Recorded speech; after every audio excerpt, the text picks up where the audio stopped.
भगवान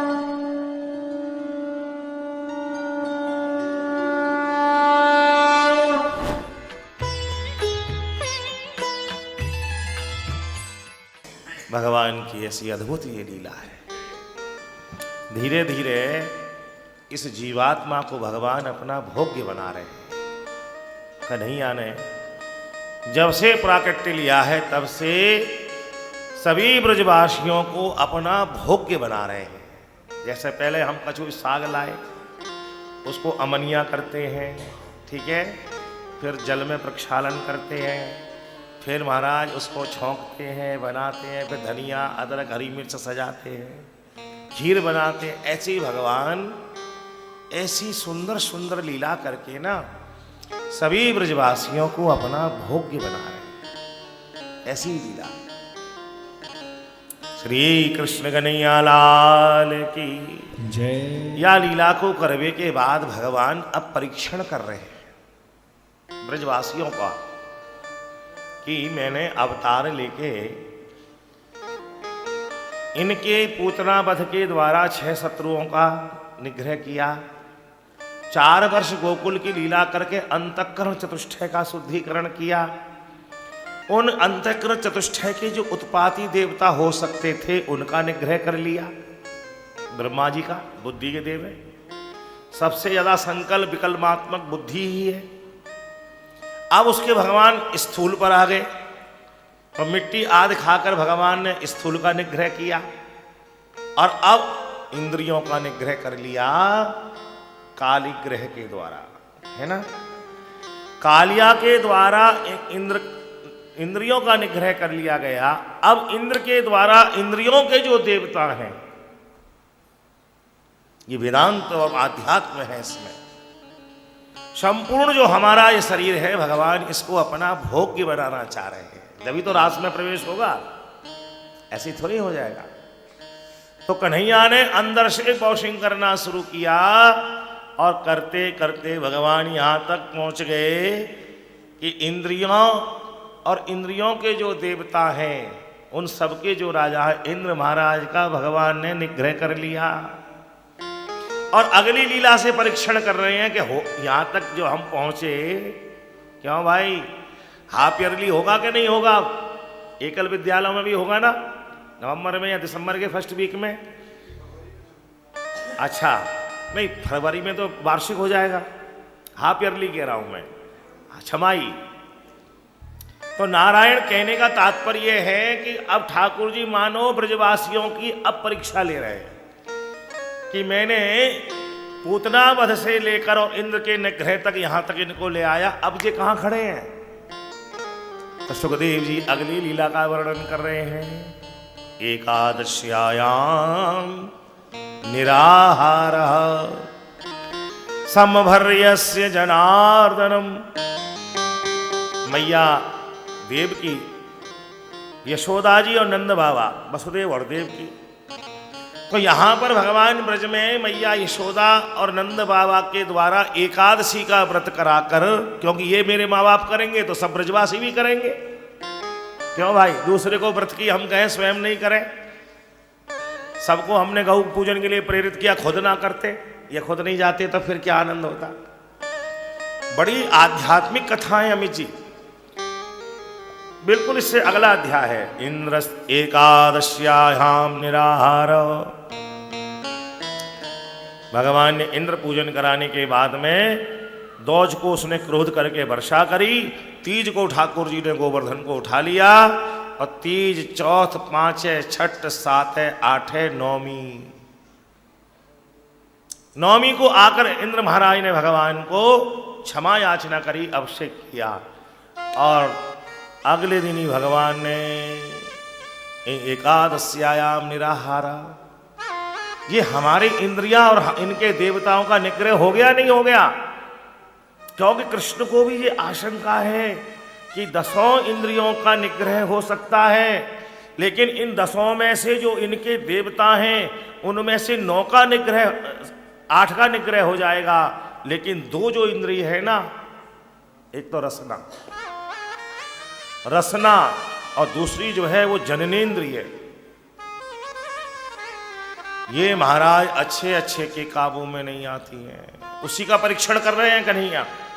तो एकादश्यायाम निराहार, सामान्य रूप से हम समझते हैं एकादशी को अन्न नहीं खाना चाहिए।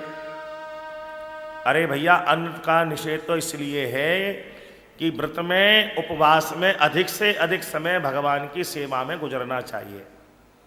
रोज हम आधा घंटे का नियम करते हैं तो उस दिन 2 घंटे का करें। फिर महाराज कोई ग्रंथ का पाठ कर लें, घंटे 2 घंटे, सुंदरकांड कर लें, रामायण कर लें, गीता जी कर लें, भागवत जी कर लें, फिर ठाकुर जी का थोड़ा सा चरणामत पी लें, फिर 4-6 लोग बैठ के गाने बजा लें। मतलब अधिक से अधिक समय उपवास का भगवान के पास में बीते। तो भगवान ने बाबा से, मैया यशोदा से ऐसा एकादशी का व्रत कराया। एकादश्यायाम निराहार समभर्यस्य जनार्दनम। अब निराहार का मतलब क्या है कि 10 इंद्रियों के संग जो हमारा मन है, परीक्षा तो इसकी हो रही है।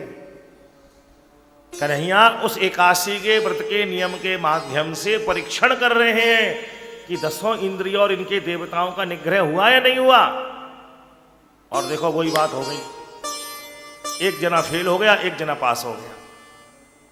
अगर हम दृष्टि रखें कि खाली यशोदा और नंद जी ने किया सभी ने था उनको फॉलो करते हुए, तो क्या होता है। द्वादश्यायाम जलमाभिषत, एकादशी का पूरा नियम कर लिया नंद बाबा यशोदा जी ने। अब क्योंकि द्वादशी को सुबह हवन है, गौ पूजन है, संतों का भंडारा है, ब्राह्मणों की दान दक्षिणा है, और भी जो समाज आया है उसका प्रसादी है, बहुत सा काम करना है। तो द्वादश्याम जलमाभिषत, द्वादशी में स्नान करने के लिए नंद बाबा को जाना था और महाराज वो यमुना जी में स्नान करवे चले गए। हुआ क्या, लौट कर नहीं आए, लौट कर नहीं आए। शांडिल ऋषि आ गए, पूरी तैयारी हो गई, भोर का समय हो गया, सूर्योदय चढ़ गया और बाबा का कहीं पता ही नहीं है। मैया ने कहे, अरे कन्हैया तेरे बाबा नहीं दिखाई दे रहे। बोले बाबा कहाँ होंगे, गौशाला में बैठे माला सटकाए रहे होंगे। ठाकुर जी दौड़े दौड़े गौशाला में गए और बाबा तो वहां पर नहीं है। अब भगवान ने ध्यान लगाया, ओहो, जो मुझे आशंका थी वही हो गया। किसने हरण किया है बाबा का? क्यों भाई अमित, किसने किया अमित जी? वरुण किसके देवता हैं? रस के। व्रत में हमारा हरण कौन करता है? ये जीवी तो करती है। हाँ भाई, चकाचक पकौड़ी बनेंगी कूटू की कि ना है। और सुनो, हमारे दांत कमजोर हो गए, उनको दही में भिगो देना और रबड़ी तो घुटवा ही देना। चलो रबड़ी ना घुटे तो मखाने की खीर से ही। यही जो है ना, ये वरुण का हरण है। कितनी प्रैक्टिकल कथा सुखदेव जी ने कही है कि यहां पर नंद बाबा का हरण वरुण के देवता अनुचर करके ले गए और जाकर उनको बंदी बना दिया। कन्हैया तुरंत महाराज यमुना जी में छलांग लगा के सीधे वरुण लोक में गए और देखा वरुण ने, कन्हैया आ गए। महाराज उनको अपने सिंहासन पर बिठाया, ठाकुर जी का राजोपचार पूजन किया और बाबा बंधे खड़े। देखो मजे की बात, नंद बाबा वहीं खड़े हैं बंधे हुए और ठाकुर जी का पूजन हो रहा है, कन्हैया का। पूजन करने के बाद में वरुण बोला, महाराज अजानता माम के न मूढ़े ना कार्य वेदिना, मेरे अनुचर अज्ञानवश आनी तो यम तब पिता, आपके पिताजी को पकड़ कर ले आए। अब कन्हैया देखते एक तमाचा, जब तुझे ये पता है कि ये मेरे पिता हैं तो तेरे वापस क्यों नहीं भेजा इनको? मुझे देख के कह रहा है कि अजानता माम की न मूढ़ी ना कार्य वेदना आनी तो यम तब पिता। महाराज आपके पिताजी को बांध कर ले आए, जब तुझे ये पता है कि ये मेरे पिता हैं। लेकिन वरुण देवता ने भगवान का पूजन करके क्षमा याचना करी तो भगवान ने कहा, जब तेने पता लग गया तो वापस करता। बोले महाराज मेरा ये लोक कैसे पवित्र होता, मेरा ये जो धराधाम है ये कैसे पवित्र होता है यदि आप नहीं आते तो। इसलिए मैंने इनको पकड़ रखा है कि इनके ब्याज में आपका दर्शन प्राप्त हो गया। बोलिए भक्त वत्सल भगवान की जय। और नंद बाबा को भगवान लेकर आ गए। शिक्षा क्या है कि भगवान ने जब 10 इंद्रियों का परीक्षण करना चाहा और उनके देवताओं का परीक्षण करना चाहा, तो ठाकुर यहाँ ये प्रस्तुत कर रहे हैं कि मैंने चाहे देवताओं का जो राजा इंद्र है उसका निग्रह कर लिया है, लेकिन उसके बावजूद भी इसका कोई भरोसा नहीं है। ये महाराज कब किससे क्या बोल दे, कितना ही भजन कर लो और कब किस चीज पर है महाराज टपक जाए, ये लीला है। नंद बाबा को भगवान लेकर आए। कन्हैया जी जो द्वादशी का नियम था वो सब पूरा हो गया। सबको प्रेम से महाराज भंडारा प्रसाद पवाने के बाद में जब शाम को बैठे अपनी मित्र मंडली में, तो बड़े प्रेम से बाबा बोले, देखो भैया आज हमने अपनी आंखन से देख लियो। कहा देखो भैया नंद तुमने? बोले ये देखो कि जब नामकरण करने के लिए गर्गाचार्य जी आए थे तो छोटे बारे छोरा को देख के ये बोले, तस्मात् नंदात्म जायो यम नारायण समो गुणई। तुम्हारो जो छोरा है का है, ये तो साक्षात नारायण है। अद्य पश्यति, आज मैंने आंखों से देख लिया। बोले क्या? अरे बोले जो रस के देवता है ना वरुण, रसद खाद मंत्री भगवान के, उनने हमें तो बंदी बना लिया, हथकड़ी डाल दी और हमारा छोरा गया फट छुड़ा के ले आए। तो कितनी चले इसकी, कोई गांव का ताऊ जी तो कहेगा। अब तो सवरे कन्हैया के पीछे पड़ गए, चौरे तू नारायण है और नारायण तो वैकुंठ को मालिक होए, तो तू हमें वैकुंठ में घुमाए के ला। भगवान बोले बावरे गए हो, ए बाबा की बुद्धि बोराई गई है, मैं कोई वैकुंठ वैकुंठ को स्वामी ना हूं, मैं तो तुम्हारे बीच को ये ग्वाल वालू। बोले ना ना ना ला कन्हैया, अब तो कोई वैकुंठ घुमा के ही लावे, तेरे रहते हुए ना जाएंगे तो कब जाएंगे। सबरे ग्वाल वाल पीछे पड़ गए कन्हैया के भैया। अब भगवान ने नेत्र बंद कराए और सबको भगवान वैकुंठ में ले गए। अब जब ठाकुर जी तो विशाल सिंहासन बना हुआ था, महाराज उस पर बैठ गए जाकर कन्हैया। अब सबरे ग्वाल वाले एक तरफ खड़े हैं, सप्तऋषि मंडल आया भगवान की स्तुति कर गया, सनकादिक ऋषि आए स्तुति कर गए, नारद जी आए नारायण नारायण कर गए, ग्वाल वाल बेचारे एक तरफ खड़े, जरा से आगे पीछे को हों, नंद सुनंदन जय विजय, एक तरफ खड़े रहो, एक तरफ खड़े रहो। सुबह से शाम है गई, ना गैया ना बछड़ा ना माखन ना मिश्री ना दूध ना दही। सबरे ग्वाला बोले, चौरे जी हमें यहाँ खड़ो करके कन्हैया कहाँ चलोगो? मनसुखा बोलो जी सबसे ऊपर वाले सिंहासन पे बैठो ना है, जाते हमारे कन्हैया की शकल मिल रही है। अरे ले उतारी के भलो बैठुंडे जाको, हमें यहाँ सड़क पे खड़ो कर दिया, खुद सिंहासन पे बैठ गया। नीचे उतरिया कन्हैया, भाड़ में जाए ऐसा बैकुंठ हमें ना चाहिए, हमारा तो वृंदावन ही बढ़िया, तेरे संग खामे खेले कूदे गैया चराए बछड़ा चराए, का करे ऐसे बैकुंठ को लेके? बैकुंठ ही कहा करूं बैकुंठ ही जाए, कहा करूं बैकुंठ ही जाए, कहा करूं बैकुंठ ही जाए,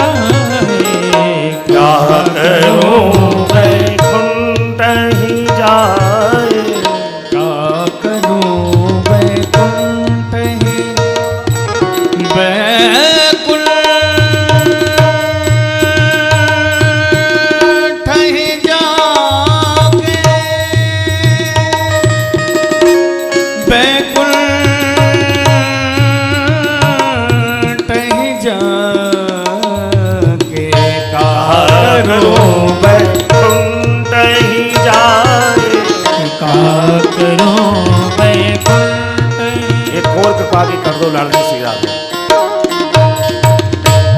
ही और कृपा की कर दो लाडली श्री राधे, और कृपा की कर दो लाडली श्री राधे, और कृपा की कर दो स्वामी जी श्री राधे, और कृपा की कर दो लाडली श्री राधे, झांसी की झोली भर दे लाडली श्री राधे।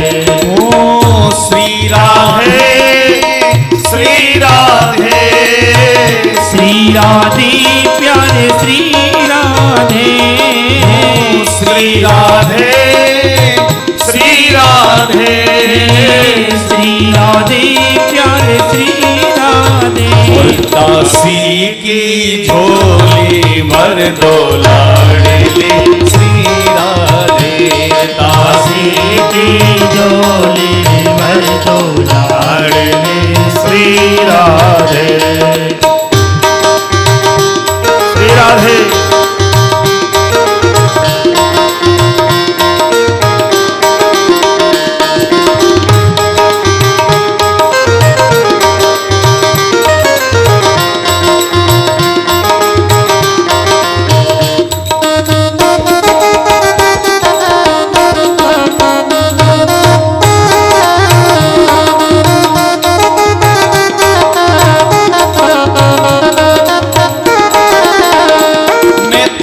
राधा राधा सदा ही रटूं मैं तो राधा राधा सदा ही रटूं मैं तो राधा राधा सदा ही रटूं मैं तो राधा राधा सदा ही रटूं कभी द्वारे से लाडली के ना हटूं कभी द्वारे से लाडली के ना हटूं कभी द्वारे से लाडली के ना हटूं कभी द्वारे से लाडली के ना हटूं और मेरे शीस कमल मेरे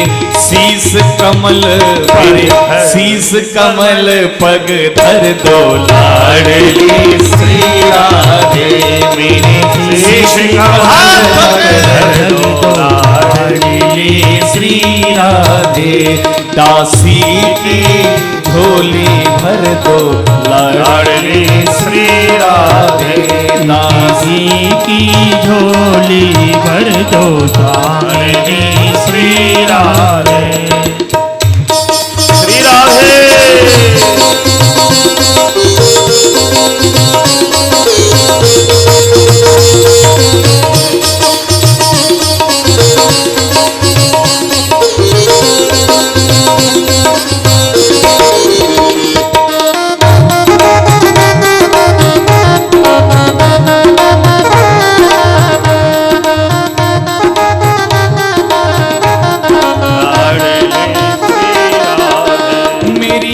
आस न टूटने पाए कभी मेरी आस न टूटने पाए कभी ओ मेरी आस न टूटने पाए कभी मेरी आस न टूटने पाए कभी और इस तन से प्राण न जाए कभी इसे तन से प्राण न जाए कभी वो इस तन से प्राण ही जाए तभी इसे तन से प्राण न जाए कभी और मुझे निज दर्शन का वर दो ओ मुझे निज दर्शन का वर दो लाडली श्री राधे मुझे निज दर्शन का वर दो लाडली श्री राधे दासी की झोली भर दो लाडली श्री राधे दासी की झोली भर दो लाडली श्री राधे मुझे प्रीत की रीत सिखा दीजिए मुझे प्रीत की रीति सिखा दीजिए मुझे प्रीत की रीत सिखा दीजिए मुझे प्रीत की रीति सिखा दीजिए और निज नाम का मंत्र बता दीजिए निज नाम का मंत्र बता दीजिए निज नाम का मंत्र बता दीजिए मेरे मन की व्यथा हर लीजिए ओ मेरे मन की व्यथा हर लीजिए लाडली श्री राधे मेरे मन की व्यथा हर लीजिए लाडली श्री राधे दासी की झोली भर दो लाडली श्री राधे एक और कृपा की कर दो लाडली श्री राधे ओ लाडली श्री राधे मैं तो राधा ही राधा। लाडली श्री राधे मैं तो राधा राधा सदा ही रटूं, मैं तो राधा राधा सदा ही रटूं, मैं तो राधा राधा सदा ही रटूं, मैं तो राधा राधा सदा ही रटूं। कभी द्वारे से लाडली के ना हटूं, कभी द्वार से लाडली के ना हटूं, मैं तो द्वार से लाडली के ना हटूं, मैं तो द्वार से लाडली के ना हटूं। और मेरे शीश कमल, मेरे शीश कमल पग धर दो लाडली श्री राधे, मेरे शीश कमल पग धर दो लाडली श्री राधे, दासी की झोली भर दो लाडली श्री राधे, लाडली श्री राधे, लाडली श्री राधे, लाडली श्री राधे। मेरे शीश कमल मेरे शीश कमल पग धर दो लाडली श्री राधे, एक कोई कृपा की कर दो लाडली श्री राधे। बोलिए श्री राधा रानी सरकार की। जय। तो एकादश्यायां निराहारः समभर्यस्य जनार्दनम। कितनी प्रैक्टिकल लीला है महाराज जी, कितनी आनंददायी ये लीला चल रही है ठाकुर जी की। अगर इसको देखा जाए तो संपूर्ण हमारे शरीर से जुड़ी हुई लीला है। अवतार लेते ही भगवान ने पूतना का उद्धार यानी हमारे कारण शरीर जो 6 कारण हैं, काम क्रोध लोभ मोह मद और मात्सर्य, उनका निग्रह किया। 4 वर्ष भगवान गोकुल में रहे, अंतःकरण चतुष्टय का शुद्धिकरण, उसमें सबसे ज्यादा जो बुद्धि और उसके देवता ब्रह्मा जी, उनका निग्रह कल की लीला से। फिर भगवान ने कालिया के द्वारा हमारी समस्त इंद्रियों का निग्रह, कालिया इंद्राणमित्याहु। और अब भगवान ने इंद्र का निग्रह करके जो 10 इंद्रियों के देवता हैं, उनका राजा कौन है? 10 इंद्रियों में सबसे ज्यादा बलवान इंद्री हाथ, सबसे उसके देवता इंद्र। तो कन्हैया ने इंद्र का निग्रह करके ये निश्चय कर लिया कि सारे देवताओं का निग्रह हो गया। भाई राजा को सारे मतलब देवताओं के जो राजा है उसका निग्रह कर लिया तो सबका हो गया, हाथी के पैर में सबका पैर। लेकिन उसके बाद में अब वो परीक्षण जब उन्होंने किया कि 10 इंद्रियां इनके देवताओं का निग्रह हुआ कि नहीं हुआ, तो इस लीला के बाद में कैसी लीला कराई? एकादश्यायाम निराहार।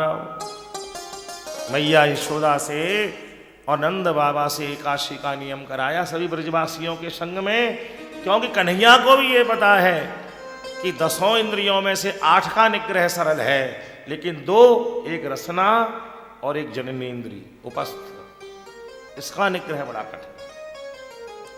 ये इंद्रियां और इनके जो देवता हैं, और वही हुआ कि महाराज द्वादश्याम जलमाविशत, द्वादशी को जैसे ही नंद बाबा स्नान करने के लिए गए, वरुण के अर्चरणों ने यानी जिह्वा ने उसका हरण कर लिया।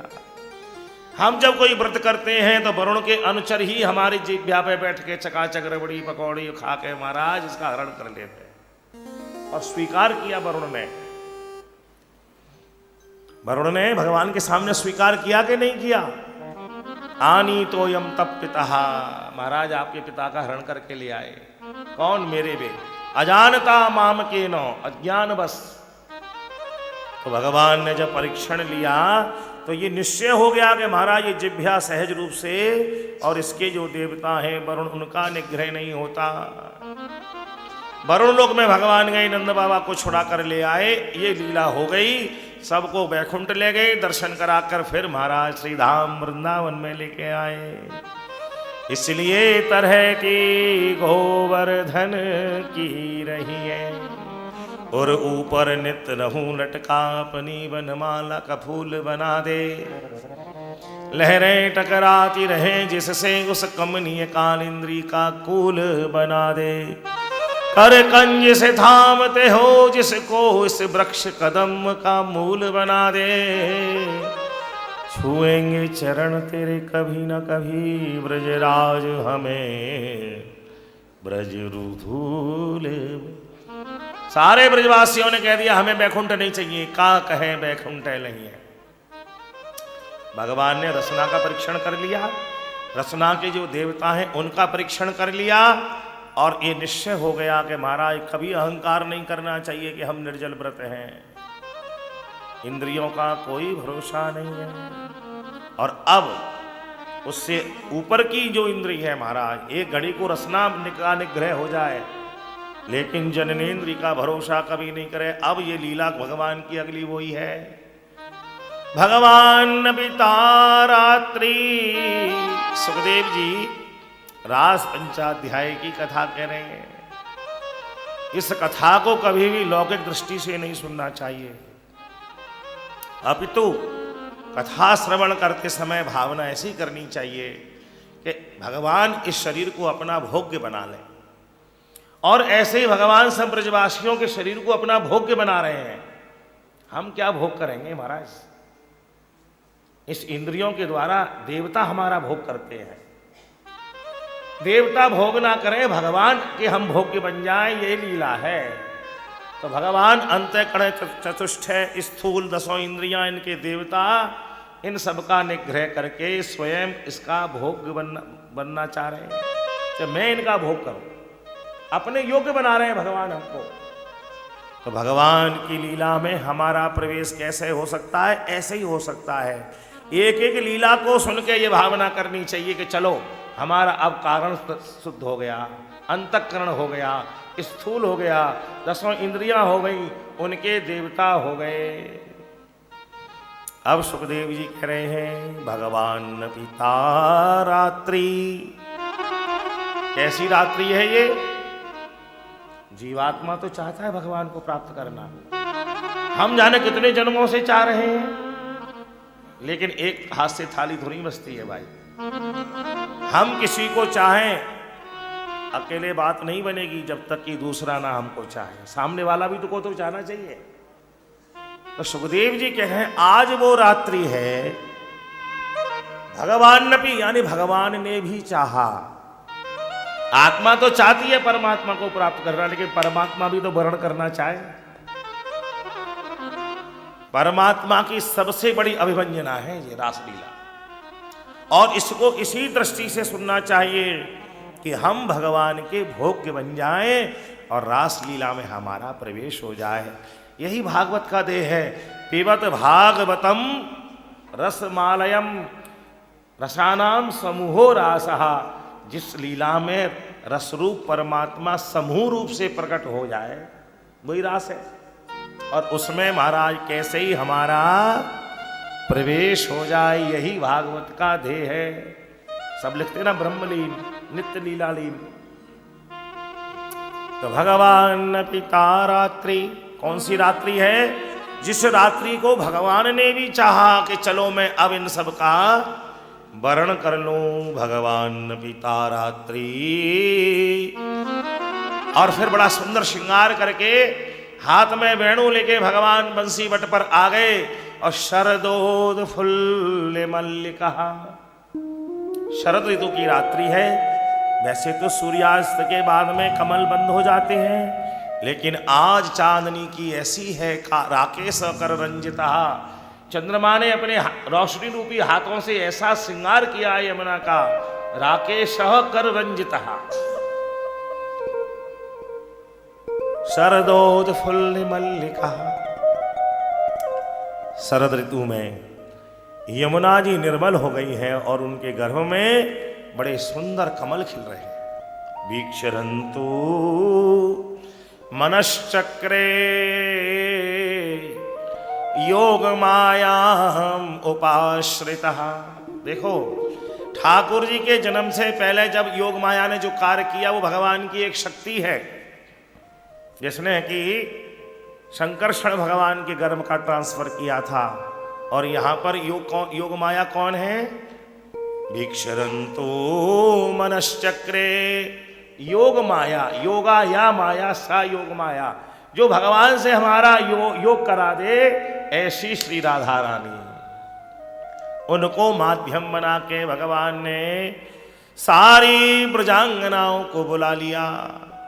और कितनी उतर के कथा कह रहे हैं भगवान, मानो साक्षात भगवान जननेन्द्रिय और उसके देवता को चैलेंज कर रहे हैं।